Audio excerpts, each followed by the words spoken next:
लोनी के अलग अलग थाना इलाकों में चलाई जा रही 3 अवैध हथियार फैक्ट्रियों का पर्दाफाश किया है। साथ ही पुलिस ने 18 आरोपियों को अवैध हथियारों के साथ गिरफ्तार कर लिया। पुलिस ने तीनों अवैध हथियार फैक्ट्रियों से भारी संख्या में हथियार और हथियार बनाने का सामान भी जब्त किया। पुलिस के मुताबिक ग्राम पंचायत चुनाव को प्रभावित करने के लिए गाजियाबाद में भारी मात्रा में हथियार इकट्ठा किए गए थे, लेकिन पुलिस ने जॉइंट ऑपरेशन के तहत इस बड़ी साजिश को नाकाम कर दिया। कोऑर्डिनेटेड एफर्ट करते हुए एक छापा मारा गया, जिसमें सभी थानों की टीमों को इन्वॉल्व किया गया। अलग अलग लेवल पर 3 शस्त्र फैक्ट्री, 47 तमंचे बने अलग अलग बोर्स के कार्ट्रिज और बहुत सारे शस्त्र बनाने के इम्प्लीमेंट्स के साथ 18 अभियुक्तों को गिरफ्तार किया गया है। मध्य प्रदेश के जबलपुर में कांग्रेस विधायक और पूर्व मंत्री तरुण भानोत का एक महिला हेड कांस्टेबल को धमकाने का वीडियो वायरल हो गया।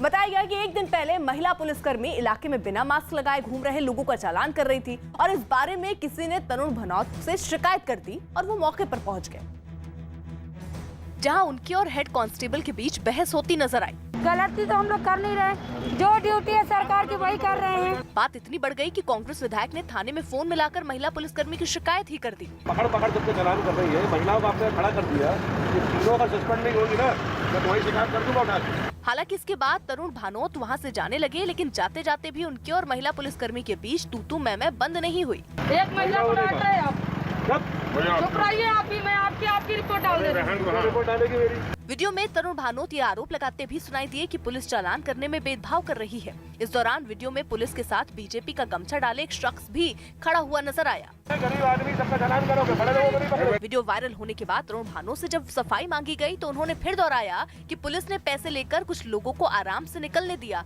और जिसने पैसे नहीं दिए उसे परेशान किया। मेरे सामने 100 लोगों को रोड में रोक कर तुम पैसे की वसूली कर रहे हो, हम विरोध क्यों नहीं करेंगे? कोई अपशब्द कहीं नहीं गए। असल में कोरोना के बढ़ते मरीजों की वजह से जबलपुर में मास्क की चेकिंग हो रही थी, लेकिन तरुण भानोत ने आरोप लगाया कि पुलिस मास्क की आड़ में लोगों से वसूली कर रही है। पाकिस्तान ने ब्रिटेन के अधिकारियों पर पाबंदी लगा दी। पाकिस्तान में ब्रिटेन उच्चायोग के अधिकारियों पर राजधानी इस्लामाबाद से बाहर जाने पर पाबंदी लगा दी गई। हाल ही में ब्रिटेन ने कोरोना संकट की वजह से पाकिस्तान के नागरिकों पर ब्रिटेन जाने पर रोक लगा दी थी। माना जा रहा है कि इसी के बाद पाकिस्तान ने ब्रिटेन के अधिकारियों पर ये पाबंदी लगाई है। छत्तीसगढ़ के सुकमा में नाइट कर्फ्यू लगा दिया गया। जिला प्रशासन ने कोरोना के बढ़ते मामलों की वजह से ये फैसला लिया। ये नियम रात 12 बजे से सुबह 7 बजे तक लागू रहेगा। नई दिल्ली रेलवे स्टेशन के पास वाले इलाके पहाड़गंज में 15 लोगों की कोरोना रिपोर्ट पॉजिटिव आई। दिल्ली सरकार ने बढ़ते कोरोना खतरे की वजह से रेलवे स्टेशन के आसपास वाले इलाकों में भी टेस्टिंग बढ़ाई है। इसी के बाद ये 15 लोग पॉजिटिव पाए गए। दिल्ली सरकार ने रेलवे स्टेशनों पर सख्ती बढ़ा दी है। नई दिल्ली रेलवे स्टेशन पर 4 टेस्टिंग सेंटर बनाए गए हैं। पश्चिम बंगाल के बर्धमान में बीजेपी नेता दिलीप घोष के रोड शो के समय जमकर हंगामा हुआ। आरोपी के टीएमसी के कार्यकर्ताओं ने उनके खिलाफ नारेबाजी की, जिसके बाद बीजेपी के कार्यकर्ता भड़क गए और फिर दोनों दलों के कार्यकर्ताओं के बीच हिंसक झड़प हो गई। वहां से सामने आई एक तस्वीर में कुछ लोग लाठियों और डंडों की मदद से तोड़फोड़ करते दिखे, जबकि कुछ लोगों ने एक दूसरे पर पत्थरबाजी की। इस घटना के वक्त कुछ पुलिस वाले भी वहां मौजूद थे, लेकिन उनकी कोशिशों के बाद भी मामला नहीं थमा और पुलिस वालों के सामने ही बीजेपी के लोगों ने टीएमसी के एक दफ्तर पर हमला बोल दिया। ऑफिस की कुर्सियां, टेबल और दूसरी चीजें सब तोड़ डाले। इसके बाद बिगड़े हालात को संभालने के लिए सुरक्षा बल के जवान घटना वाली जगह पर पहुंचे और दोनों पार्टियों के कार्यकर्ताओं को खदेड़कर अलग कर दिया। इटली की राजधानी रोम से हैरान कर देने वाली तस्वीर सामने आई, जहां लॉकडाउन के विरोध में हजारों लोगों ने सड़कों पर उतरकर जमकर हंगामा किया। इनमें रेस्टोरेंट, जिम, कैफे जैसे छोटे मोटे कारोबार से जुड़े लोग शामिल थे, जो पाबंदियों के विरोध में संसद के बाहर प्रदर्शन करने जा रहे थे। लेकिन पुलिस ने उन्हें रास्ते में ही रोक दिया और आंसू गैस के गोले छोड़कर उन्हें खदेड़ने की कोशिश करने लगे। सामने आई तस्वीरों में वहां मौजूद पुलिस रास्ते में दीवार बनकर उन लोगों के सामने खड़ी दिखाई दी, लेकिन प्रदर्शनकारी भी टस से मस नहीं हुए। पुलिस भीड़ के बीच आंसू गैस गोले फेंकती दिखी तो वहीं प्रदर्शनकारी उन्हें वापस पुलिस की तरफ फेंकते नजर आए। विरोध में शामिल लोगों ने अपनी मजबूरी बयां करने के लिए हाथ खड़े कर इटली का राष्ट्रीय गान भी गाया। इस हंगामे की वजह से सड़क पर काफी देर तक अफरा तफरी मची रही। यूपी के आगरा से डराने वाली तस्वीरें सामने आई। वहां बिहार के जंगलों में आग लगने से हड़कंप मच गया। आग किस तरह लगी इसकी जानकारी नहीं मिली, लेकिन वहां से जो तस्वीरें सामने आई उसमें आग की लपटें तेजी से नीचे की तरफ बढ़ती दिखाई दी। जंगल के इस इलाके में आग लगने से वहां अफरा तफरी मच गई। आनंद फानन में दमकल के लोग वहां पहुंचे और किसी तरह आग को आगे बढ़ने से रोकने की कोशिश में जुट गए। हालांकि तेज हवाओं की वजह से उनका काम काफी मुश्किल हो गया। लपटें नीचे खेतों की तरफ बढ़ने लगी। इस बीच इलाके के लोग भी आग बुझाने के काम में जुटे दिखे। बताया गया कि ये आग जंगल के एक बड़े हिस्से में फैल गई, जिससे काफी नुकसान भी हुआ। हालांकि कई घंटों की मशक्कत के बाद आग पर काबू पा लेने का दावा किया गया। खबर है कि पाकिस्तान में बैठे आतंकी जम्मू कश्मीर में सुरक्षा बल को निशाना बनाने के लिए नई साजिश रच रहे हैं। न्यूज़ 18 के नीतीश कुमार की रिपोर्ट है कि पाकिस्तान में मौजूद आतंकवादी सुरक्षा बल के कैंपों की जानकारी इकट्ठा करने में जुटे हैं और इस काम के लिए घाटी में मौजूद आतंकी संगठनों के मददगार का इस्तेमाल किया जा रहा है, जो गूगल मैप से सुरक्षा बल के ठिकानों की लोकेशन व्हाट्सएप के जरिए पाकिस्तान भेज रहे हैं, ताकि हमले के वक्त आतंकियों के पास कैंप की पूरी जानकारी हो।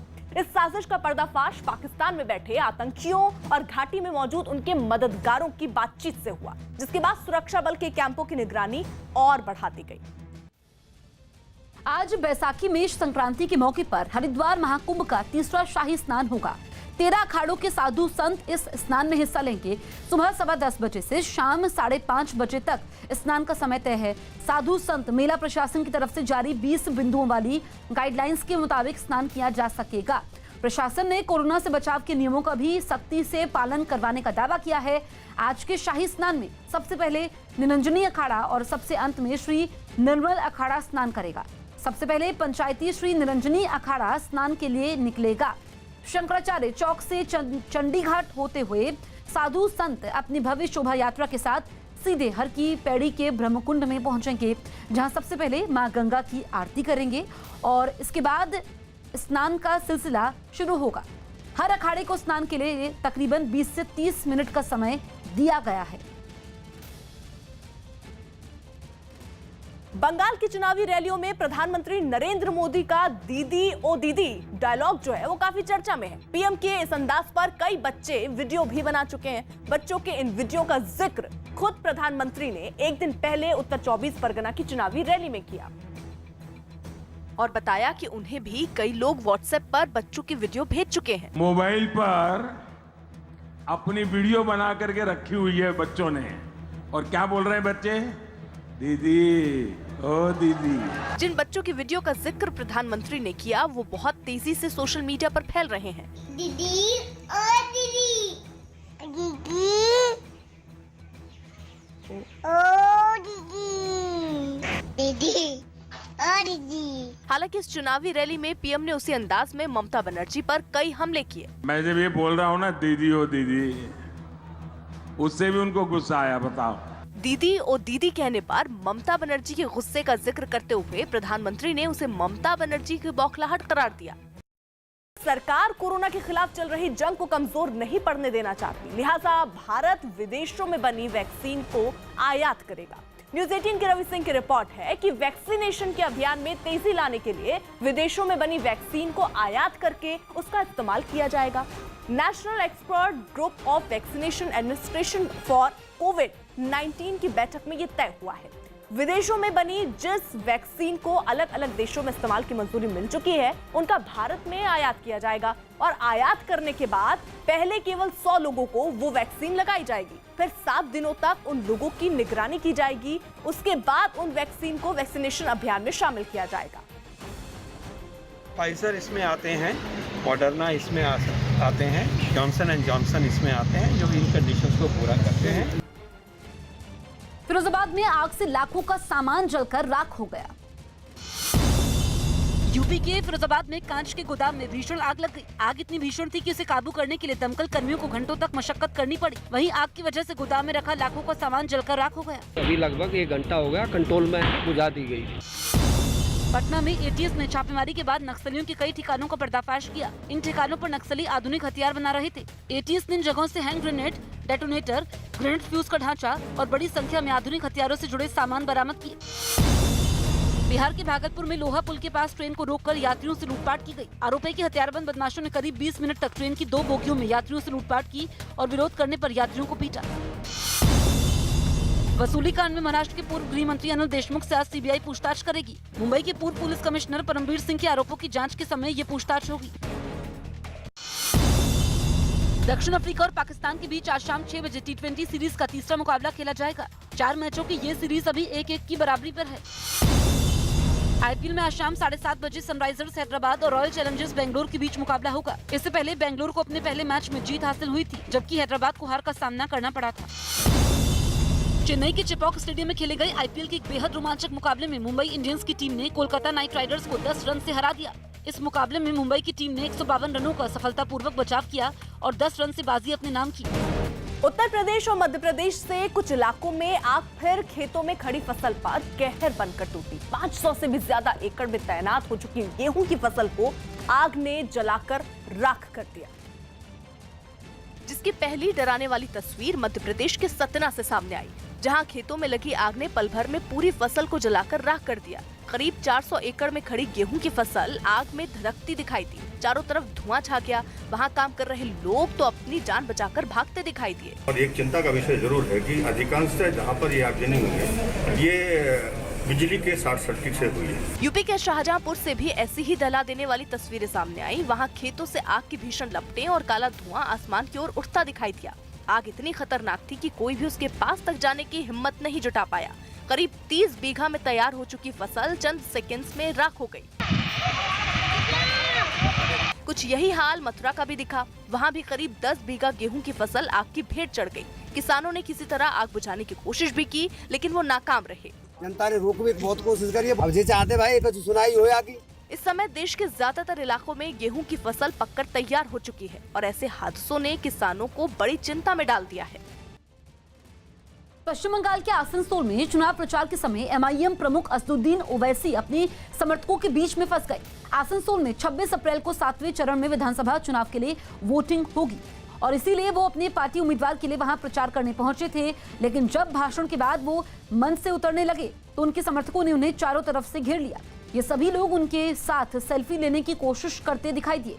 हालांकि लोगों की भीड़ को धक्का मारते हुए ओवैसी किसी तरह अपनी कार तक पहुंचे और फिर वो उसमें बैठकर वहां से निकल गए। कोरोना का पता लगाने के लिए सबसे बेहतर जाने जाने वाला आरटीपीसीआर टेस्ट भी अब कई मामलों में सही जानकारी नहीं दे पा रहा है। News18.com की रिपोर्ट है कि कोरोना के नए रूप को पकड़ने में आरटीपीसीआर टेस्ट भी कई बार फेल हो चुका है और इसका मतलब ये है कि कोरोना के सभी लक्षण होने के बावजूद भी कई मरीजों की कोरोना रिपोर्ट नेगेटिव आ रही है। यानी कोरोना का नया रूप इतना खतरनाक है कि इस तरह के टेस्ट से इसका पता लगाना मुश्किल हो गया है। दावा तो ये भी किया जा रहा है कि कोरोना का नया रूप नाक या गले को नुकसान नहीं पहुंचा रहा है, बल्कि ये वायरस फेफड़ों के भीतर तक पहुंच जा रहा है। अमेरिका के लॉस एंजलिस में एक मकान में हुए धमाके में 2 लोग घायल हो गए और उस 3 मंजिला इमारत के परखच्चे उड़ गए। आरोपी की वहां अवैध तरीके से ड्रग्स बनाने का काम चल रहा था और तभी धमाका हुआ, जिसके बाद वो 3 मंजिला इमारत तिनकों में तब्दील होकर जमीन पर ढह गई। सामने आई तस्वीरों में सिर्फ उसका ढांचा ही बचा नजर आया, बाकी छत और दीवारें मलबे में तब्दील हो गई। बताया गया कि धमाका मकान के गराज में हुआ और उस वक्त वहां कई लोग मौजूद थे जिनकी इस हादसे में बाल बाल जान बच गई। ब्रिटेन में एक कंपनी ने ऐसी नायाब मशीनें बनाई जो इस्तेमाल के बाद कूड़ा बनी पीपीई किट से भी जरूरत के सामान की चीजें बना सकती है। एक अनुमान के मुताबिक पिछले 12 महीनों में अकेले ब्रिटेन में एक बार इस्तेमाल होने वाले करीब 2000 करोड़ मास्क इस्तेमाल किए गए, जिन्हें पर्यावरण से खत्म करना एक नई चुनौती बन गया है। ऐसे में ब्रिटेन की थर्मल कॉम्पैक्शन ग्रुप नाम की कंपनी ने ऐसी आधुनिक मशीनें बनाई हैं जो कूड़ा बनी पीपीई किट को जरूरतमंद सामान में बदल देती है। सामने आई तस्वीरों में कंपनी के कर्मचारी थैले भर भर कर इस्तेमाल किए गए मास्क और पीपीई किट की दूसरी चीजें मशीन के अंदर डालते नजर आए। करीब 1 घंटे बाद जब मशीन खुली तो पीपीई किट का ढेर पिघलकर प्लास्टिक में बदला दिखा। यानी ना तो पीपीई किट को जलाने का झंझट और ना ही उन्हें कूड़ेदान में फेंकने की जरूरत। मशीन में थर्मल हीटिंग के जरिए उन्हें पिघलाया गया और पीपीई किट से 20-20 किलो के प्लास्टिक के स्लैब बन गए। A number of trusts now using our machines specifically to take out the plastics. बताया गया कि इस प्लास्टिक से स्कूलों के लिए कुर्सियां और टूल बॉक्स जैसी चीजें बनाई जा रही हैं और ब्रिटेन में 6 अस्पतालों ने इस कंपनी की मशीनें मंगवा भी ली हैं। भुवनेश्वर कुमार आईसीसी के प्लेयर ऑफ द मंथ चुने गए। भुवनेश्वर कुमार को आईसीसी के player of the month award से नवाजा गया। उन्होंने पिछले महीने चोट से उबरकर इंग्लैंड के खिलाफ अच्छी वापसी की थी। मुंबई में कोरोना मरीजों की बढ़ती संख्या से हालात काफी गंभीर हो गए। वहां के कई अस्पताल में मरीजों के लिए बेड की किल्लत हो गई। बिस्तरों की कमी की वजह से कोरोना मरीजों के इलाज में काफी परेशानी हो रही है। लीलावती हॉस्पिटल का दृश्य भी वैसा ही है। इस हॉस्पिटल में भी बेड्स की कमी जो है वो साफ तौर पर देखी जा रही है कि यहाँ मरीजों को रखने के लिए जगह जो है वो कम पड़ रही है। अस्पतालों में बेड की कमी से लोगों की चिंता भी बढ़ गई। हॉस्पिटल की भी एक लिमिट रहती है कि उनके पास बेड्स अगर 300 हैं या 350 हैं। खबर है कि पश्चिम बंगाल में आखिरी 3 चरणों का चुनाव प्रचार 72 घंटे पहले खत्म हो सकता है। इस पर चुनाव आयोग शनिवार को 5वें चरण के मतदान के बाद फैसला लेगा। राज्य में पिछले दिनों हुई हिंसा को देखते हुए इन चरणों में प्रचार का वक्त कम किया जा सकता है। सुप्रीम कोर्ट ने प्रवासी मजदूरों के बच्चों की स्थिति पर सरकार से जानकारी मांगी। इससे पहले अदालत में एक याचिका दाखिल कर ये कहा गया था कि कोरोना काल में इन मजदूरों के बच्चों को काफी दिक्कत हो रही है। उन्हें न शिक्षा और न ही सही भोजन मिल पा रहा है। दिल्ली में बढ़ते कोरोना के साथ मरने वालों की संख्या बढ़ती जा रही है। आईटीओ के पास बने कब्रिस्तान के हिस्से में कोरोना से मारे गए लोगों को दफनाने का इंतजाम किया गया है। वहां शवों को दफनाने वाले एक आदमी ने आरोप लगाया कि उसे बिना पीपीई किट के ये काम करना पड़ रहा है, जिसके बाद दक्षिणी दिल्ली नगर निगम ने अपनी एक टीम वहां मुआयने के लिए भेजी। ये टीम कब्रिस्तान में काम करने वाले लोगों को जरूरी चीजें मुहैया करवाएगी। एक बड़ी लापरवाही यहाँ पर हो रही है, वो ये बिना पीपीई किट के काम करते हैं। यूपी के फिरोजाबाद में एक फैक्ट्री में भीषण आग लगने से हड़कंप मच गया। बताया गया कि आग शॉर्ट सर्किट की वजह से लगी, जिसने जल्दी ही पूरी फैक्ट्री को अपनी चपेट में ले लिया। सामने आई तस्वीरों में वहां से आग की भीषण लपटें निकलती दिखाई दी। इस फैक्ट्री में कांच के ग्लास की पैकिंग करने का काम किया जाता था और हादसे के वक्त वहां काफी सामान रखा था, जिसने तेजी से आग पकड़ ली। जानकारी मिलने पर दमकल की 4 गाड़ियां वहां पहुंची और आग बुझाने का काम शुरू किया, लेकिन लपटें इतनी जबरदस्त थी कि उन पर पानी की बौछारों का भी खास असर होता नहीं दिखा। काफी देर की कोशिश के बाद किसी तरह आग को काबू में कर लिया गया। अभी लगभग 1 घंटा हो गया, कंट्रोल में बुझा दी गई। हालांकि जब तक आग बुझाई जाती, फैक्ट्री में रखा लाखों का सामान जलकर राख हो गया। घटना की वजह से इलाके के लोग भी दहशत में आ गए और उन्होंने दमकल पर समय से नहीं पहुंचने का भी आरोप लगाया। महाराणा प्रताप के नाम पर राजस्थान में एक बार फिर सियासी पारा चढ़ गया है। हैरान करने की बात यह है कि इस बार महाराणा प्रताप के अपमान का आरोप बीजेपी के एक बड़े नेता पर लगा है। विवाद इतना बढ़ा कि राजस्थान में नेता विपक्ष गुलाब चंद कटारिया के खिलाफ धरने प्रदर्शन शुरू हो गए और गुलाब चंद कटारिया एक नहीं बल्कि कई संगठनों के निशाने पर आ गए। करणी सेना और जनता सेना समेत कई संगठनों ने गुलाब चंद कटारिया की मुश्किलें बढ़ा दी। नाराज लोग जयपुर में बीजेपी के दफ्तर के सामने पहुंच गए। दफ्तर के सामने लगी होर्डिंग पर गुलाब चंद कटारिया के चेहरे पर प्रदर्शनकारियों ने स्याही डाल दी। गुलाब चंद कटारिया ने राजसमंद में एक चुनावी सभा में दिए भाषण के दौरान कुछ ऐसा बोला कि कई संगठन भड़क गए। ये महाराणा प्रताप अभी गया ना, क्या उसको पागल कुत्ते ने काटा था जो अपनी राजधानी और अपना घर छोड़ करके एक पहाड़ी के टुंगर पर रोता फिरा। हालांकि मामले के तूल पकड़ते ही गुलाब चंद कटारिया ने माफी भी मांग ली। मुझे बहुत आक्रोश है, बहुत गुस्सा है और उसके कारण से मैंने कुछ शब्दों का प्रयोग अगर आपको गलत लगा तो मैं क्षमा चाहता हूँ। लेकिन विवाद उनकी माफी के बाद भी खत्म नहीं हुआ। यूरोप के देश सर्बिया में आर्थिक संकट से जूझ रहे बार मालिकों और उनमें काम करने वाले लोगों ने सड़क पर उतरकर जोरदार प्रदर्शन किया। कोरोना महामारी शुरू होने के बाद से वहां नाइट क्लबों और भीड़भाड़ वाले कार्यक्रम करने पर रोक लगा दी गई, जिसकी वजह से उनमें काम करने वाले लोग पिछले 1 साल तक खाली बैठे रहे, लेकिन आखिरकार उनका सब्र जवाब दे गया। उन्होंने एक सरकारी दफ्तर के बाहर धावा बोला। इस विरोध में रेस्टोरेंट, कैफे चलाने वाले लोग भी शामिल थे। हाथों में पोस्टर और बैनर लेकर उन सभी ने वहां जमकर प्रदर्शन किया।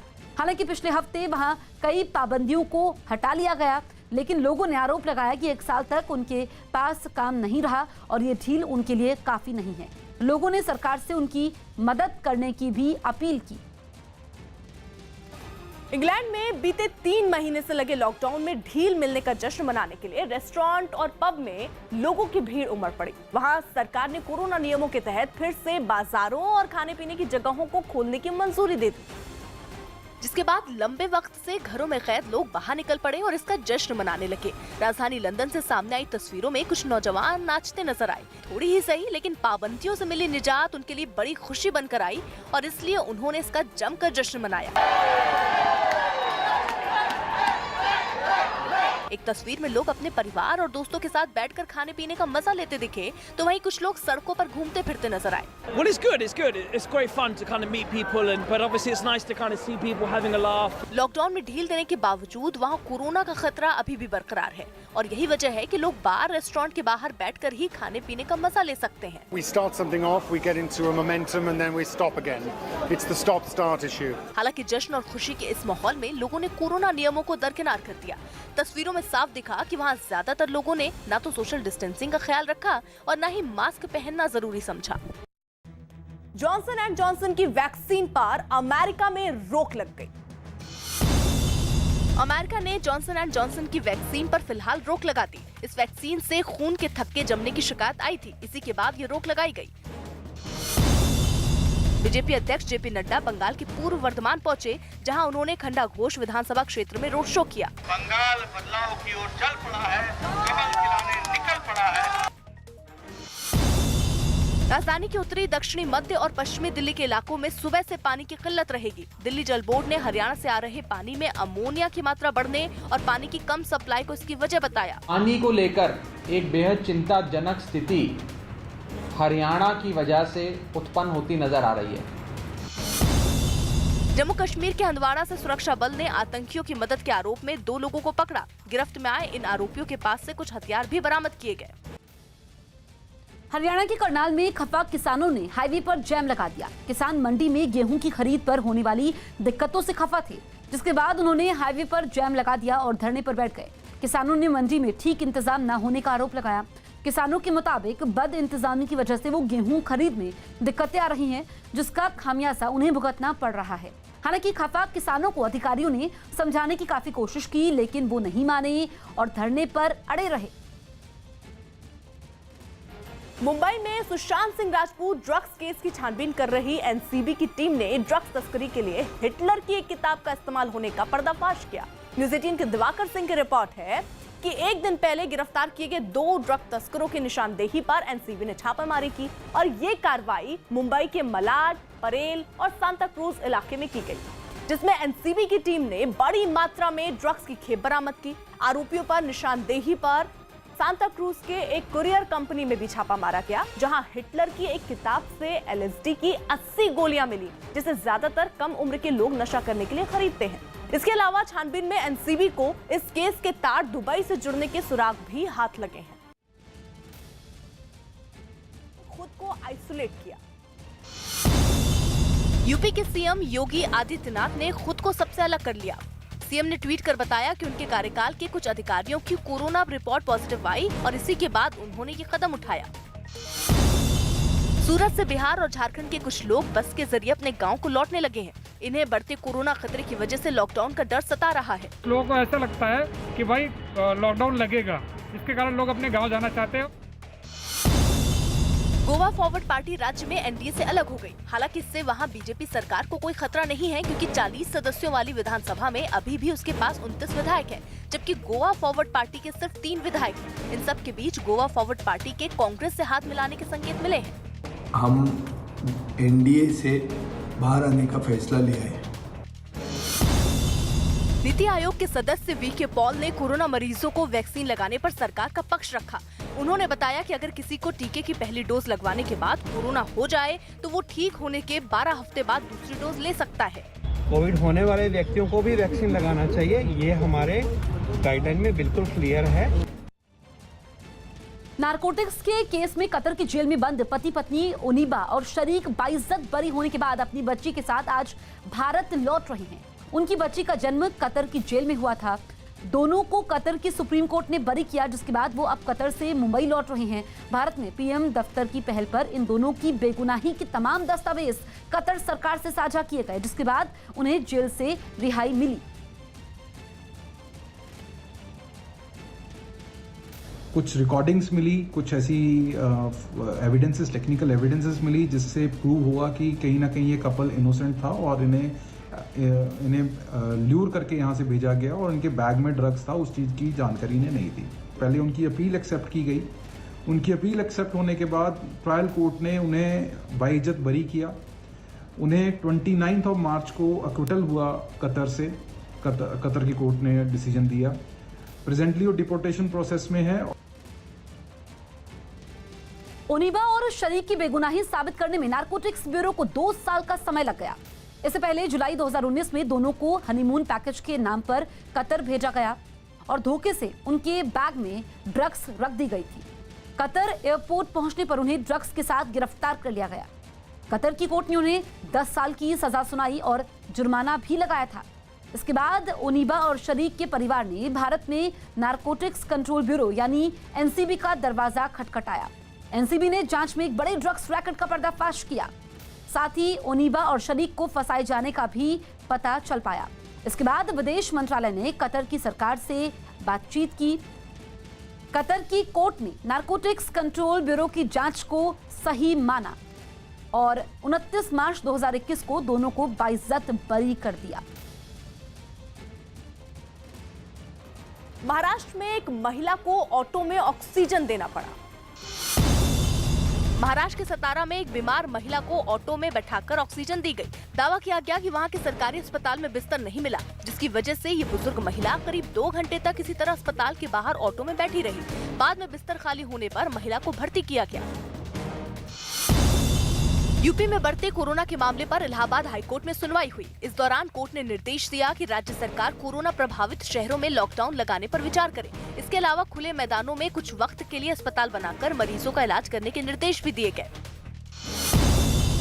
हिमाचल प्रदेश के पूर्व सीएम वीरभद्र सिंह को चंडीगढ़ के पास मोहाली के मैक्स अस्पताल में भर्ती करवाया गया। हाल ही में वीरभद्र और उनके बेटे विक्रमादित्य सिंह की कोरोना रिपोर्ट पॉजिटिव आई थी। दिल्ली सरकार के अधिकारी अब अपने दफ्तरों में एक साथ मिलकर बैठक नहीं कर पाएंगे। राज्य सरकार ने कोरोना की वजह से ये फैसला लिया और ऐसी बैठकें ऑनलाइन ही करने के निर्देश दिए।